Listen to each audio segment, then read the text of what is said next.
Philadelphia, Temple University. You already know what it is. You're listening to Power Hour Music, Philadelphia's #1 radio station, WHIP. You already know what time it is, man. It's your man Tone in the building with DJ Ryan Mahoney and a very, very special guest, Tory motherfucking Lanez. What's good? Lanez. Yeah, man. What's I'm happy good? to be here. What's good, guys? It's a pleasure to have you here, man. It's a pleasure to have you here. Thank you. In the city of brotherly love, in the studio with Power Hour Music. And we only got a short few couple minutes, so just want to keep it brief with you right now. It's all good. What are the 3 most important things you want all our listeners and everybody to know about Tory Lanez? First and foremost, let them know.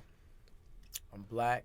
I'm gonna be the biggest artist in the world. And you know my music will always remain timeless and perfect for the consumer. Yes, sir. Yes. Let them know. So obviously, like you said, you're blowing up right now. You're blowing up. Thank you. When was that moment? Did you have that moment when, in your head, that quote unquote "I made it" moment? When in your head you're like, "It's it. This is it. No, it's going. It's ongoing." Still, yeah. Still here. Still the same guy. You were. I feel like don't get me wrong. You know, I'm still. I'm under. You know, I'm not aloof to the fact that things are going on, but like I don't feel like famous or anything. Just feel regular. Just a rapper. You were talking about your music, and you call it swavy. What influenced you to fuse or combine like a bunch of different genres? I was just too talented to be one-dimensional. I think with me, I reached a certain pinnacle in music where it's just like I can't stay in a box with it. I can't just rap, or I can't just sing, or I can't just do this one sound or style of music. And I wanted to be diverse, and I wanted a genre to be able to call that. Right, definitely. And so like growing up, it was the mixtape era. You were handing out mixtapes outside of malls, all that stuff.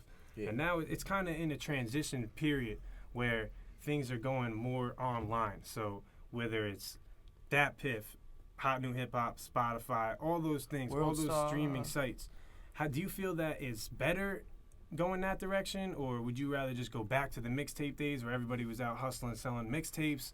What do you think, man? How do you see it? Where do you see the industry going? I mean, of course, the internet is probably one of the biggest tools. There's people blowing up virally every day on the internet. Of course, I'm a kid of the mixtape sales, and going out there and actually meeting people in real life and, actually being on the phone and stuff like that.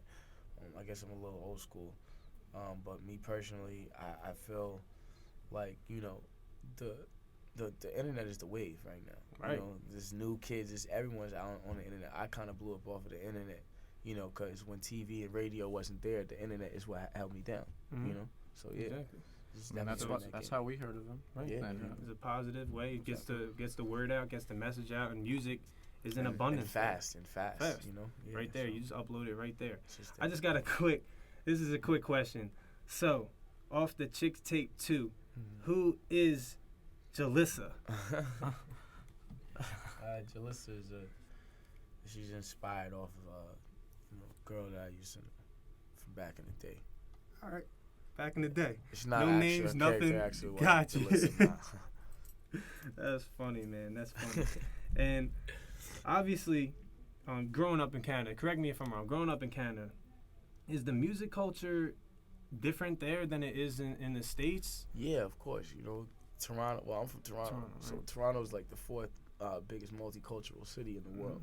So for me, the music is different because of all the cultures that we grow up, being around. Like it was a lot of different cultures. Like you got Indian people, you got Asian people, you got all kinds of and then like all these people's different music. You're hearing this on a day-to-day basis, and like you're mixing it with your music, and you got a friend who's Indian and you got a friend who's Jamaican, and they're listening to both, and I think when we grow up, we just learn a certain goldenness of music. Definitely.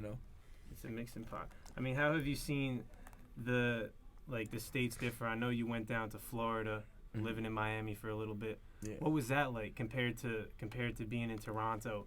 I mean, the sound down there is probably a lot different than in Toronto. The sound of all the different places that I went is what shaped my music. Cause you know I was raised in a lot of different places, Florida, Atlanta, New York. Then I went back up to Toronto. So you know my sound, I have a southern vibe to my music sometimes because of Miami. Definitely. And then I got, you know, up north vibe because of New York and because of Toronto. And you know, there's different things that shape and craft my sound. Definitely, I bangs with the New York flow. Bangs with that sound down south flow from New York. Thank So you, man. bang with that. Do you heavy. remember your first ever rap or song? My first rap was walking down the street with nothing to do. The sun is out and the sky is blue. I went to my friend's house, but he just said, "Sorry, Daystar, but I gotta go to bed." Word. That was it. Flames. That was it. Flames. Bars. Poetry, bars, Bars. written word, scriptural. You already know what it is.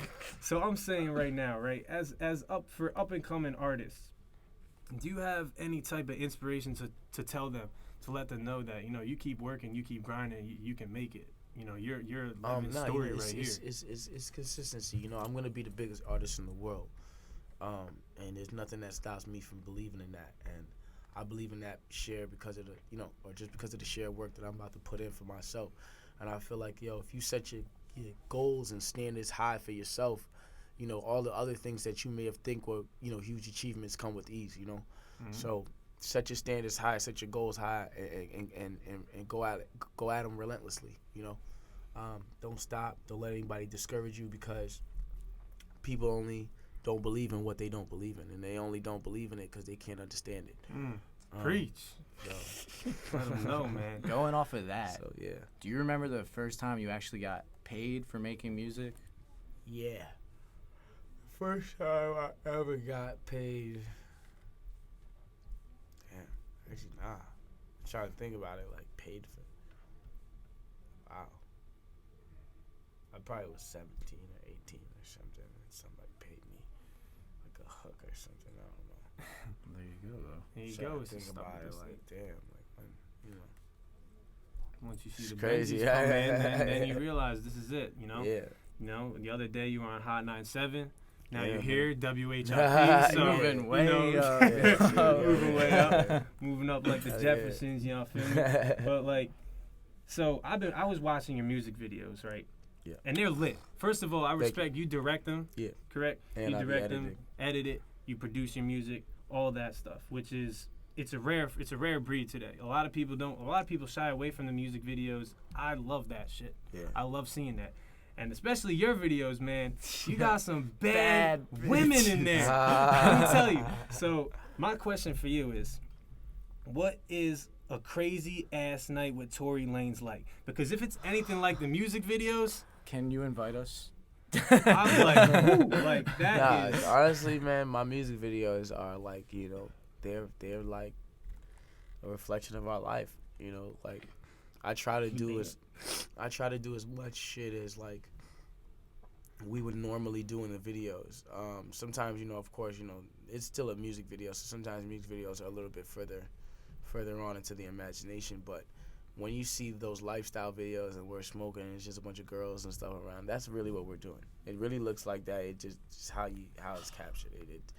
It's you know, I just, you know, and a lot of those videos I don't really even like take time and like write them down. I just go, yo, let's all just come to the crib and let's just film it. True. Everything is true. All the music videos, all you see, true. I'm about Real to life. get on my R&B Real life tip. stories. That I is feel you. that is crazy, man. Because I see that stuff, I'm like, whew. It's one hell of a night, man. It's only a music video. I can't imagine. It'd be bad fun. So when you're out on tour, Yeah. how do you prep yourself for getting up on stage and performing in front of big ass crowds and things like that? How do you prep yourself? What goes into it before the show? Do you have any like pre-show rituals, things Nah, like that? I'm just praying. I pray to God, and you know, I'll every now and then like I'll probably, you know, drink a bunch of honey and tea and shit so my voice is good. But I don't really do anything. I don't drink or anything before the shows or anything like that. I always just kind of Like I might smoke, but I don't drink or nothing before the shows, because when I go out there, it's based off of just straight energy, and to the point where like, you know, there's times when the energy is like gone, like out of my body, and like it only takes from what I've consumed for the day. So it's like I try to, you know, Let it all out there, man. and not sip liquor or anything like that. Because when I'm dependent on the liquor to give me energy, that's when I'm like dead after the show. I bet. And what has been your craziest tour experience? Tour experience. I guess the other day I went to the Red Rocks in Colorado, and there was 10,000 people, and the stands were like upwards, as if like you're looking at the top of a hill, and I crowd walked over 10,000 people to the back. I was the first person to ever. That was the Mac Miller show, right? To ever do that at the Red Rocks. I'm the first person to ever crowd walk 10,000 people all the way to the back. That's crazy. Yep. Yep. Yeah. It happened. Yeah, It happened. I did that. I Just do that. That's a regular day thing with Tory Lanez, man. That's the crazy part. Right here with Power Hour Music, WHIP, Philadelphia's #1 college radio station. WHIP. Yeah. Let it be known. Y'all already know what it is. Philly, Temple, WHIP. We appreciate you coming into the building, Tory Lanez. Thank you. I appreciate y'all having me. Man, and just everybody listen that's listening to us right now. Download those iHeartRadio apps so you can listen to us all the time. And follow my mans on everything. Let them know where to follow you at. Let them know where to find your music at. That's number one, exposure. Twitter.com/Tory Lanez, TORYLANEZ. Same thing as my Instagram, TORYLANEZ, Tory Lanez. If y'all ever want to find tickets to the shows or know what's new with me or what's popping or what's coming out, just go to swavenation.com. SWAVE Nation.com. And you got a little something tonight? Yeah, I'm sorry. Let them know where it's at. Where we at tonight? We are at we're at the Yo, tonight now we have a crazy wild show. I believe I was gonna say it was here, but then it's not. I think it's at Penn U. UPenn, University right? of Yeah, Penn. UPenn. UPenn is where that is at. Yeah. Gotta come.